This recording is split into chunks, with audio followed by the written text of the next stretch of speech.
ایک دن جادوئی زمین زوتوپیا میں ہر قسم کے جانور خوشی سے رہتے تھے۔ یہاں گلہریاں شطرنج کھیلتی تھیں، مینڈک شاعری پڑھتے تھے، اور سب سے چھوٹے چونٹوہے کے پاس اپنا چھوٹا سا کھیل کا میدان تھا۔ ایک روشن صبح ایک تجسس بھرا چھوٹا لومڑی نامی فن نے ایک بڑا خیال سوچا۔ آج اس نے اعلان کیا، میں افسانوی رنگ برنگی آبشار تلاش کرنے جا رہا ہوں۔ کہا جاتا تھا کہ رنگ برنگی آبشار ایک جادوئی مقام ہے جہاں پانی ہر رنگ کے جھلک کے ساتھ چمکتا ہے، اور جو بھی وہاں جاتا ہے اس کی دل کی سب سے بڑی خواہش پوری ہوتی ہے۔ فن نے اپنے چھوٹے بیگ میں کھانے کی چیزیں ڈالیں اور مہم پر روانہ ہوا۔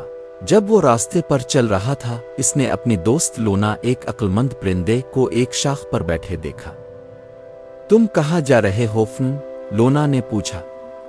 میں رنگ برنگی آبشار تلاش کرنے جا رہا ہوں، فن نے پرجوشی سے جواب دیا۔ لونا کی آنکھیں چمک الفاٹ ہے۔ آہ، رنگ برنگی آبشار! یہ ایک لمبا سفر ہے۔ تمہیں سرگوشی والے جنگل کو پار کرنا پڑے گا، چمکدار پہاڑوں پر چڑھنا ہوگا، اور ہنستی ہوئی ندی کو عبور کرنا ہوگا۔ بہادر رہو اور اپنے دل کو کھلا رکھو۔ فن نے لونا کا شکریہ ادا کیا اور اپنے راستے پر چل پڑا۔ جب وہ سرگوشی والے جنگل میں داخل ہوا تو اس نے درختوں کی سرگوشیاں اور سرسراہٹ سنی۔ وہاں کون ہے؟ اس نے تھوڑا ڈرتے ہوئے پکارا۔ ایک دوستانہ ہرن دیزی درخت کے پیچھے سے نکلی۔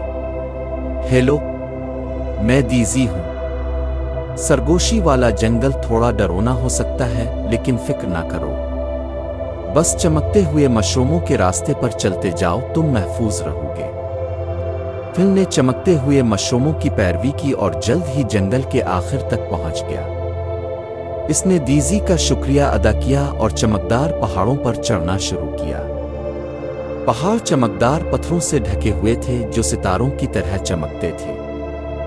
فن کو پھسلنے سے بچنے کے لیے بہت احتیاط سے چلنا پڑا، لیکن اس نے اپنے نظر کو ہنستی ہوئی ندی کی طرف رکھا۔ جب فن آخرکار ندی پر پہنچا تو اس نے دیکھا کہ ندی کھیلنے والے پانی کے روحوں سے بھری ہوئی تھی جو ہنسی اور چھپک کے کر رہی تھی۔ خوش آمدید، انہوں نے خوشی سے کہا۔ ندی پار کرنے کے لیے تمہیں ہمیں ہنسانا ہوگا۔ فن نے سوچا اور پھر مزاحیہ مذاق سنانے لگا۔ سنجاب کمپیوٹر پر کیوں بیٹھا؟ کاکا ماؤس کی نگرانی کر سکے؟ روحیں قہقہے لگا کر ہنس پڑی اور اسے پار کرنے دیا۔ آخرکار فن رنگ برنگی آبشار تک پہنچ گیا۔ منظر اس سے بھی زیادہ خوبصورت تھا جتنا اس نے تصور کیا تھا۔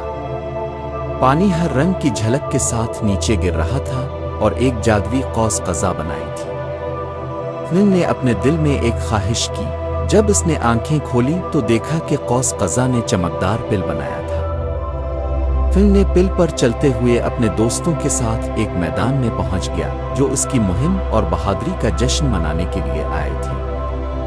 فن نے محسوس کیا کہ اس کی خواہش پوری ہو چکی تھی۔ یہ رنگ برنگی آبشار تلاش کرنے کے بارے میں نہیں تھا، یہ سفر اور دوستوں کے ساتھ گزارے گئے لمحوں کے بارے میں تھا۔ سورج غروب ہو رہا تھا، میدان میں سونے کی روشنی پھیل رہی تھی۔ فن اور اس کے دوستوں نے خوشی اور جشن منایا، اور یوں فن نے سیکھا کہ کبھی کبھار سب سے بڑی مہم منزل تک پہنچنے کی نہیں بلکہ جوش و خروش اور دوستی کی ہوتی ہے جو آپ کو سفر کے دوران ملتی ہے۔ اور زوتوپیا میں ہر دن ایک نئی مہم کے لیے تیار ہوتا تھا، اور سب خوشی سے زندگی گزارتے رہے۔